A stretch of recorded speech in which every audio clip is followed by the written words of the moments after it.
पुढची बातमी ठाण्याहून. ठाण्यातल्या गडकरी रंगायतांमध्ये आंतरराष्ट्रीय बौद्ध धम्म परिषदेचं आयोजन करण्यात आलं होतं. सम्राट अशोक यांच्या जयंतीचं औचित्य साधून बुद्धरत्न सागर वेलफेअर फाउंडेशनच्या वतीनं या परिषदेचं आयोजन करण्यात आलं.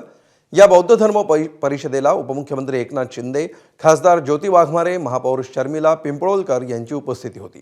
यावेळी उपमुख्यमंत्री एकनाथ शिंदे यांचा भिक्खू संघाकडून बौद्ध रत्नानं गौरव करण्यात आला. बौद्ध धर्म ही एक क्रांती आहे आणि फक्त धार्मिक क्रांती नाही तर सामाजिक आणि राजकीय क्रांती होती. बुद्धाच्या धम्म प्रवचनासाठी नव्हे तर आचरणासाठी आहे. आणि ज्या धम्माने जगाला शांतता दिली त्याच धम्माने बाबासाहेबांनी दलितांना मुक्ती दिली.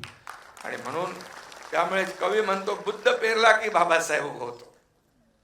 हे विशाल उशीर यांचं कवितेतली ओळ आहे. पहिल्यांदा मला त्यांनी प्रदान केला त्याबद्दल मी त्यांचं मनापासून अभिनंदन करतो, मनापासून त्यांना धन्यवाद देतो. आणि या कार्यक्रमामध्ये हा बुद्धरत्न पुरस्कार जो आहे माझ्यासारख्या कार्यकर्त्याला ज्यांनी दिल्यामुळे माझी जबाबदारी आणखी वाढलेली आहे.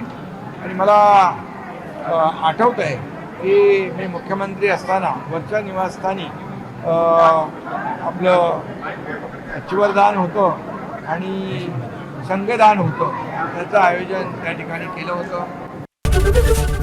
एबीपी माझा, उघडा डोळे बघा नीट.